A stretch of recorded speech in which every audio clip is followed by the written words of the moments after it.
Today on Veterans Day, we spent a lot of time thinking about vets and what they've done for our country, but how are we paying them back, and is the state doing all it can do to help them? Well, tonight, the News 8 investigators are looking at that very issue, and many are saying the state isn't doing what it should. News 8 Chief Investigator David Iverson joins us now with what he's found. David? Right, the state sets aside any money that has been donated for helping veterans. Well, we're using that dollar amount to track where the money is and is not being spent, and how the veterans are really being taken care of. Every year, especially during the holiday season, at the Rocky Hill Veterans Home, more than $100,000 is donated. It's all to help the hundreds of veterans that call this facility home. More than money are the donations of food, clothing, electronics, or gift cards. It's where those donations go, though, that is now raising questions. I know stuff was disappearing out of there. Rocky Hill residents came to the News 8 investigators. They say things are not ending up where they're supposed to. Every time I suggested, as their paperwork says, something to improve the living conditions there, there's no money for that.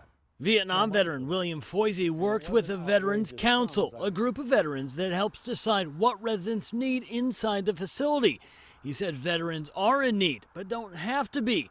There's money coming in, just not being given out. How much money? We looked through page after page of documents given to us by the Connecticut Department of Veteran Affairs.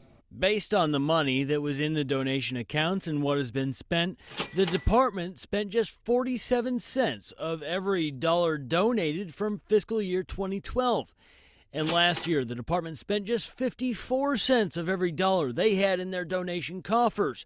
The rest, tens of thousands of dollars, is sitting in accounts. We asked repeatedly to bring those questions to the Connecticut Department of Veteran Affairs, but were told no. Instead, they gave us a statement saying that every dollar the DVA receives goes towards services and programs that benefit Connecticut veterans. Veterans living inside disagree.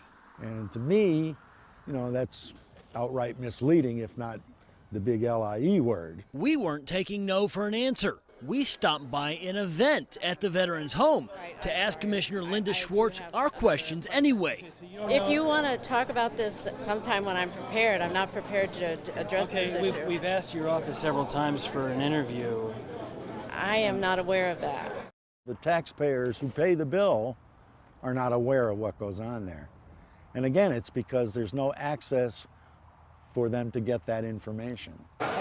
And there are more concerns from groups that work closely with the veterans. That's our goal, service. For years, the Disabled American Veterans has worked with the veterans living here. Until recently, they too donated cash, thousands of dollars every year. But that stopped when they weren't given an answer to their questions.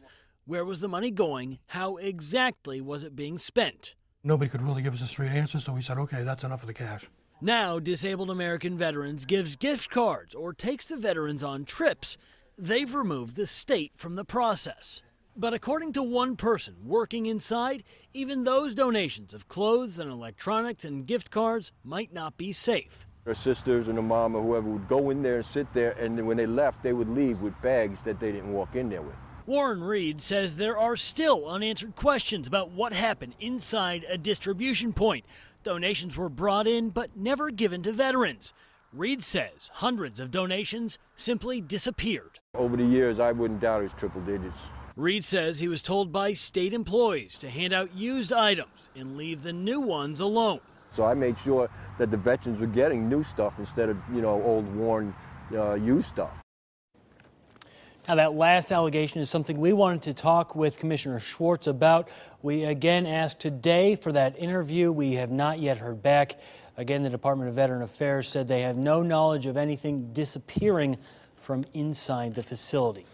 All right, David, is there a way people who are donating can make sure their money is going where they think it should go? Well, what some are doing is, with their donations, is just making it very specific, saying it should go for very specific things. From what we've seen, those donations are being spent appropriately. Or you can do what these nonprofit groups are doing. They're donating gift cards instead of cash. We're going to continue to look at these donations. We want to hear what your experience has been like with the Rocky Hill facility. On our website, there are ways to contact us. We're going to continue to look at these issues, guys.